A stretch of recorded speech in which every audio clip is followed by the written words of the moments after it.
Adelaide Marguerite was a poor, humble maid from Normandy, near Harfleur. At 11 years of age, she went to work for some wealthy ranchers in her area.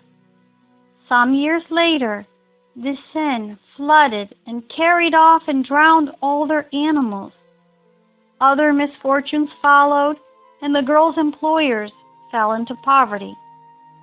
Adelaide identified with them and their misfortune, stifled the voice of selfishness, and listening only to her generous heart, convinced them to accept 500 francs she had saved up. She then continued to work for them without pay. After her employers died, she devoted herself to their daughter, a penniless widow. She toiled in the fields and took her gain to the house. She got married and joined her efforts with those of her husband in order to support the poor woman whom she still called her mistress. Her sublime self-denial continued for nearly a half-century.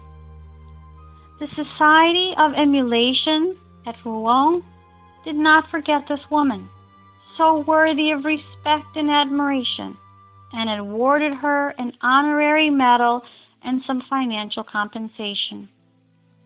The Masonic lodges of Havre added to this tribute and awarded her a small sum intended for her welfare.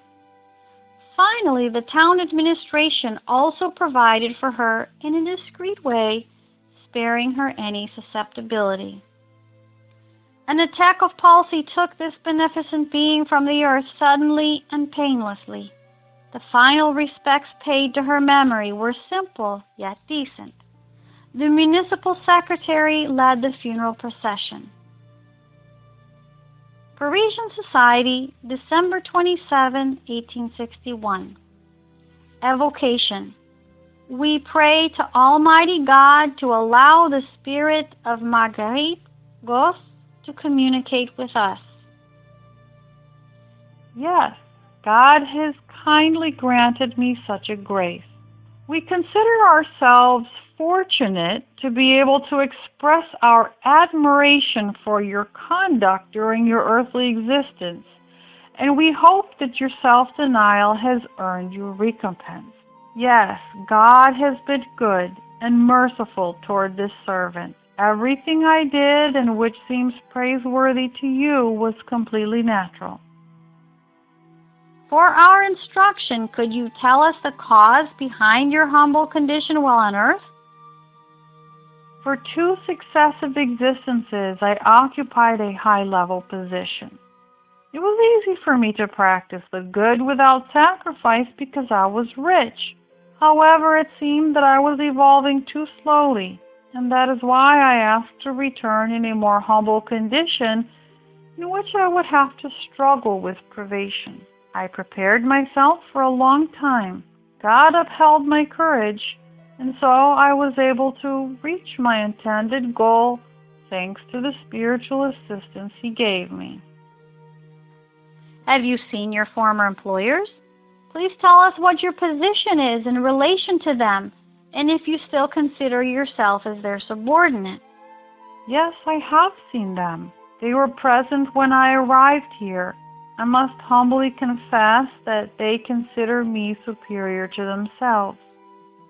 Do you have any particular reason for being so fond of them rather than of someone else? No obligatory reason. I could have achieved my purposes elsewhere. However, I chose them in order to pay off a debt of gratitude I felt I owed them. In a former life, they had been kind toward me and had rendered me service. What do you think your future holds?